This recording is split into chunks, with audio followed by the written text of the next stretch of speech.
Book 3 1.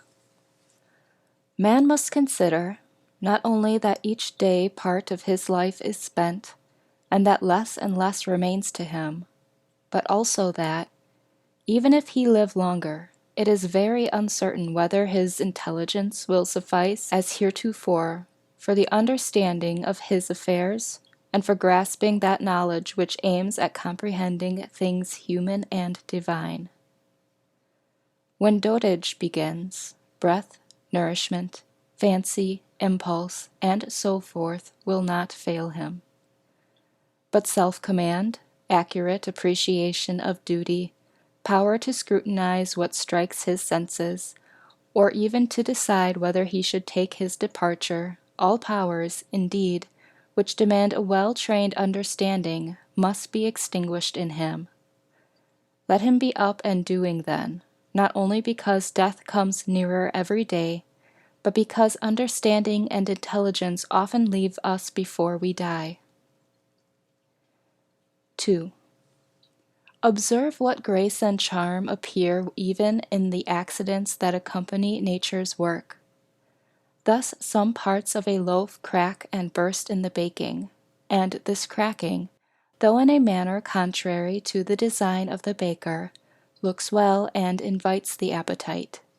Figs, too, gape when at their ripest, and in ripe olives the very approach to rotting adds a special beauty to the fruit. The droop of ears of corn, the bent brows of the lion, the foam at a boar's mouth, and many other things, are far from comely in themselves, yet, since they accompany the works of nature, they make part of her adornment, and rejoice the beholder. Thus, if a man be sensitive to such things, and have a more than common penetration into the constitution of the whole, scarce anything connected with nature will fail to give him pleasure, as he comes to understand it. Such a man will contemplate in the real world the fierce jaws of wild beasts with no less delight than when sculptors or painters set forth for him their presentments. With like pleasure will his chaste eyes behold the maturity and grace of old age in man or woman, and the inviting charms of youth. Many such things will strike him, things not credible to the many, but which come to him alone who is truly familiar with the works of nature and near to her own heart. 3. Hippocrates, who had healed many diseases, himself fell sick and died. The Chaldeans foretold the fatal hours of multitudes, and afterwards fate carried themselves away.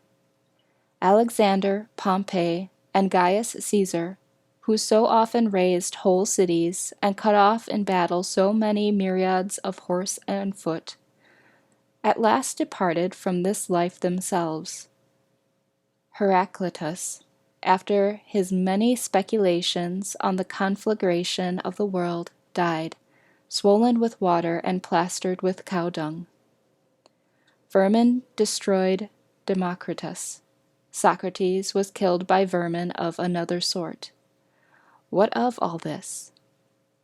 You have gone aboard, made your voyage, come to harbor, disembark.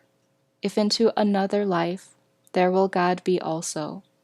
If into nothingness, at least you will have done with bearing pain and pleasure, and with your slavery to this vessel so much meaner than its slave.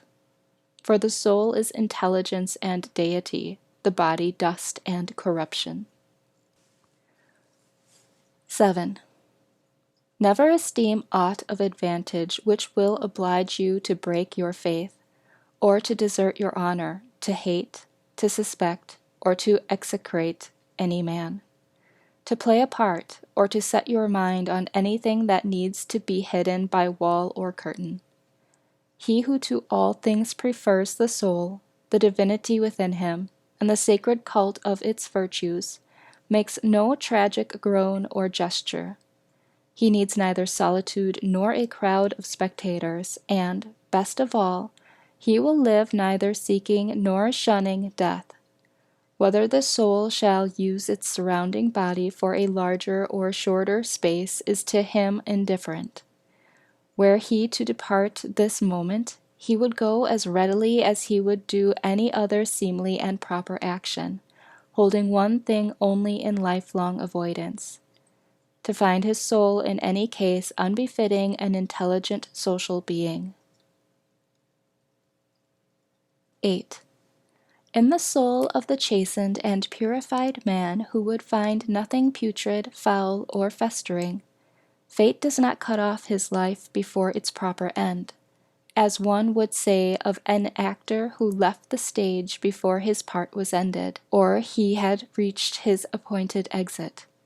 There remains nothing servile or affected, nothing too conventional or too seclusive, nothing that fears censure or courts concealment. 9. Hold in honor the faculty which forms opinions. It depends on this faculty alone that no opinion your soul entertains be inconsistent with the nature and constitution of the rational being. It ensures that we form no rash judgments, that we are kindly to men and obedient to the gods. 10. Cast from you then all other things, retaining these few. Remember also that every man lives only this present moment, which is a fleeting instant. The rest of time is either spent or quite unknown. Short is the time which each of us has to live, and small the corner of the earth he has to live in. Short is the longest posthumous fame, and this preserved through a succession of poor mortals, soon themselves to die, men who knew not themselves, far less those who died long ago. 11. To these maxims add this other: accurately define or describe everything that strikes your imagination, so that you may see and distinguish what it is in naked essence, and what it is in its entirety, that you may tell yourself the proper name of the thing itself, and the names of the parts of which it is compounded, and into which it will be resolved. Nothing makes mind greater than the power to inquire into all things that present themselves in life, and while you examine them, to consider at the same time of what fashion is the universe, and what is the function in it of these things, of what importance they are to the whole, of what to man who is a citizen of that highest city of which all other cities are but households. Consider what is this thing that now makes an impression on you, of what it is composed, and how long it is destined to endure. Consider also for what virtue it calls, whether it be gentleness, courage, truthfulness, fidelity, simplicity, independence, or any other. Say, therefore, of each event, this comes from God, or this comes from the conjunction and intertexture of the strands of fate, or from some chance or hazard of that kind, or this comes from one of my own tribe, from my kinsman, from my friend. He is, indeed, ignorant of what accords with nature, but I am not, and will therefore use him kindly and justly, according to the nature and social law. As to things indifferent, I strive to appraise them at their proper value. 12.